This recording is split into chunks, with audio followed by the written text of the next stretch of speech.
ইশিকাকে ফিরিয়ে এনে ঈশানকে নির্দোষ প্রমাণিত করল কুসুম। সম্পূর্ণটা জানতে ভিডিওটাতে একটি লাইক করে প্রথম থেকে শেষ পর্যন্ত দেখতে থাকুন।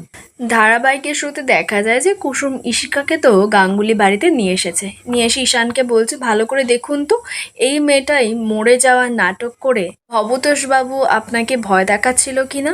তো তখন ঈশান তো ইশিকাকে দেখেই অবাক, বলছে এটা কি করে সম্ভব। কারণ ঈশান তো নিজে চোখে দেখেছিল যে ইশিকা মারা গেছে, ওর পেটে ছুরি ঢোকানো। তখন কুসুম জানায় যে এটা ভবতোষের একটা প্ল্যান, চাল ছিল।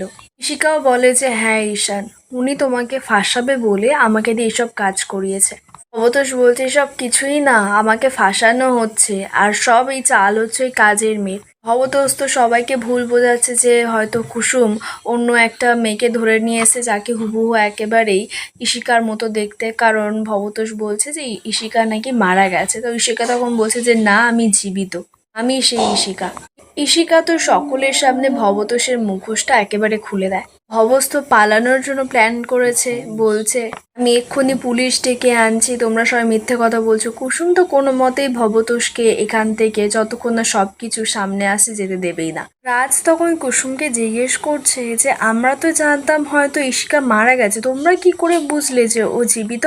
কুসুম তখন জানায় যে ও আর আয়ুষ আগের দিন ভবতোষের সঙ্গে কথা বলতে গেছে যাতে দেবীমা আর ঈশানকে কোনোভাবেই ও অপমান না করে। তখন ওখানে একজন মহিলা কিছু কাঁচা জামা কাপড় নিয়ে এসেছিল, আর যেই পোশাকটা পরে ইশিকা খুন হয়েছিল সেই পোশাকটা ওখানে ছিল।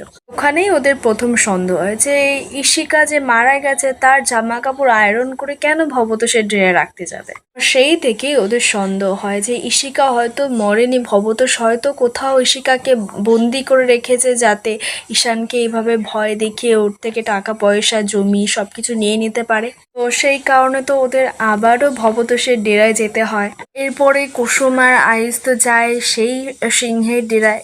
গিয়ে তো ওখানে ইশিকাকে ঠিক খুঁজে পায়, তারপর ইশিকার থেকে সবকিছু জানে। সব ঘটনা কুসুম তো বাড়ির সকলকে জানায়। তারপরেই কুসুম ইশিকাকে জানায় যে ঈশান সাহেব যেটা করছিল ভবতোষের থেকে আপনাকে বাঁচানোর চেষ্টা করছিল।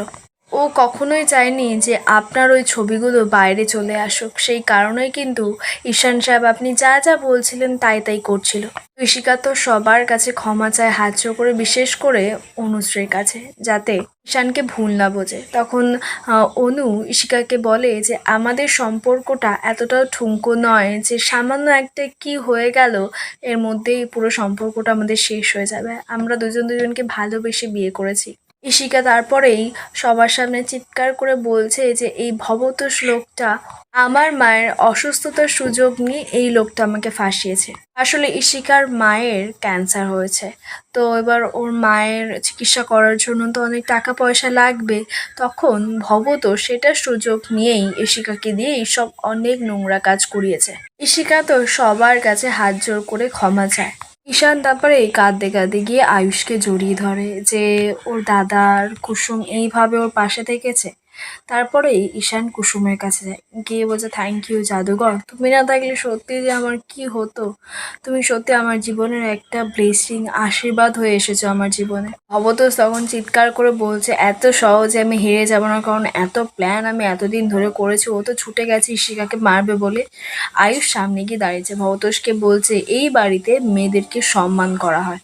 ভবতোষ তো একেবারে সবাইকে খুব ভয় দেখাচ্ছে, বলছে এখন আমি কিছু করতে পারিনি, কিন্তু যখন আমি ফিরবো না এবারে ভিত একেবারে কাঁপিয়ে দেবো, এই বলে তো চলে যাচ্ছিল। কুসুম তো এত সহজে ওকে ছাড়বে না, পুলিশ একেবারে ডেকে নিয়েছে। কুসুম ভবতোষকে বলে আপনি এসেছেন নিজের ইচ্ছায়, কিন্তু যাবেন আমাদের ইচ্ছা। এবার পুলিশরা চলে এসেছে।